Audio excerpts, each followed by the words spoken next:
Hello, welcome. This is Sports and Songs Community College. I'll be leading the discussion tonight. I am Andy. Today, December 3rd, 2025. Tonight, we're talking playoff formats, college versus pro. And we're going to be talking more football orientated since we're in that time of year right now.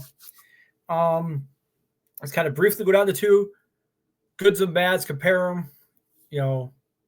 College and pros are different, but the same.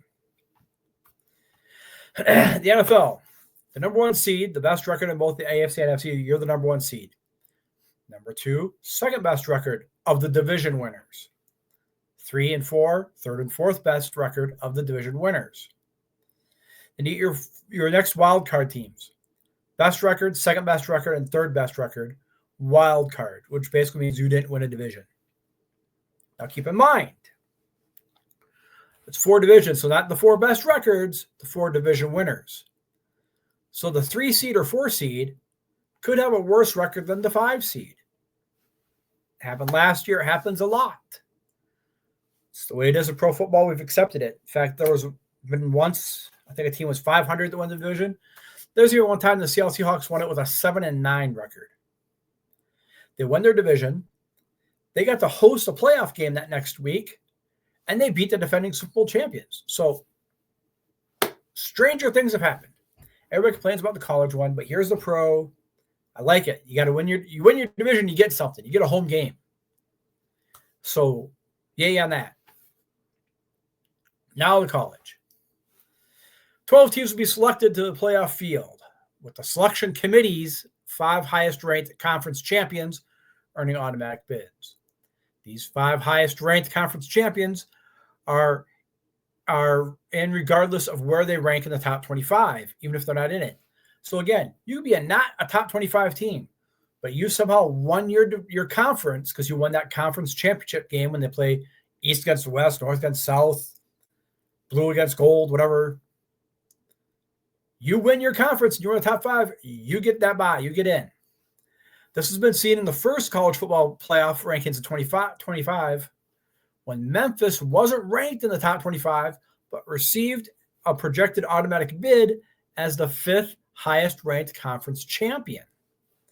The 4 highest-ranked, regardless of conference champion status, will receive the top 4 seeds. So you can be seated in the rankings 1. You could have the 18th rank in the seeds, but if you won your conference, that's one of the top 4, you get a bye. In the inaugural 12-team playoff of 2024, the 4 highest-ranked conference champions were seeded 1 through 4, and each will receive a first-round bye. Teams 5 through 12 will play each other in the first round of games at the higher-ranked team. The quarterfinals and the semifinals rotate amongst 6 bowl games. So you don't even get a home game anymore. You got to play in a bowl game for college because I've got so many bowl games. At least here in the pros, division winner gets a home game, and that's best record.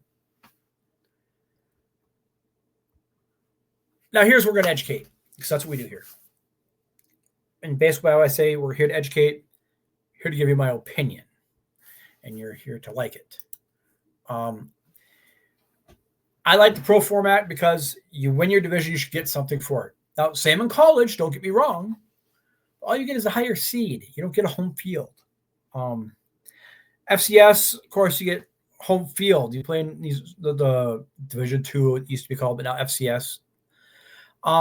Their platform, at least you get home field games because they didn't sell out the sponsorships from years ago.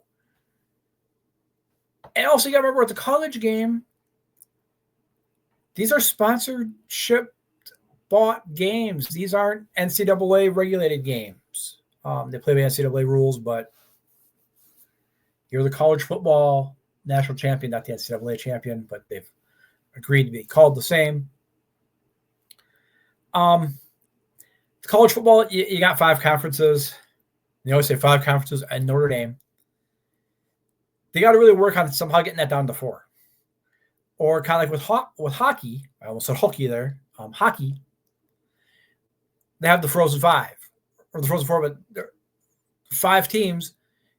The best one gets the bye, or the bottom 2 play a play-in game. Figure it out. Do something like that. To get to your final five, what you could do is just of these each super conferences, the Big 10, the Big 12, ACC, SEC, just that conference playoff. Have a 14 playoff there, and the winner of the Big 10 playoffs is the Big 10 representative, and the SEC and the ACC and the Pac-12 and the Big 12. That's how you can do it. But some teams, there's now you see all the, well, what if this happens? What if that happens? If lightning strikes and the perfect thing happens, there's going to be a lot of bad teams making the playoffs, according to the polls. But yet in college basketball, they got 68 teams now, and they still bitch there's not enough. And they got another whole NIT tournament with that. Heck, the women got 2 extra tournaments going on. There's enough tournaments for everybody, which football kind of does with all their bowl games. Now, with that said, you really can't expand these playoffs too much more. Or can you? Like I said, Big Ten can have its little top 4 teams, 2 from the north, 2 from the south. One plays 2, one plays 2. Rah, rah, rah. Those games. Granted, that's a lot of playoff games, a lot of games for these college kids. But then maybe Ohio State doesn't play Central Alaska State in the first game of the year. Maybe Michigan doesn't have some cupcake game against the Gophers or something like that. Okay? You play hard games all year long. Makes it a little more possible there. That's my opinion, but that's what we're here to educate you with. Here to give you the facts on the 2 playoffs formats. Maybe my opinion is a strong word, maybe just another way of looking at it. But again, it's my opinion, so of course, take it for what it's worth. But as we get ready to playoff season, this is something to look back at so you can see how it works, why it works. Maybe think of it going into these playoffs. What would you do different? How would you do this differently? Wait till college hockey has their playoffs. Holy buckets. That's really fun. Don't get me started on basketball and baseball. That's a headache right there. But hey, my name's Andy. This has been Sports and Songs Community College. I appreciate you being around. Class dismissed.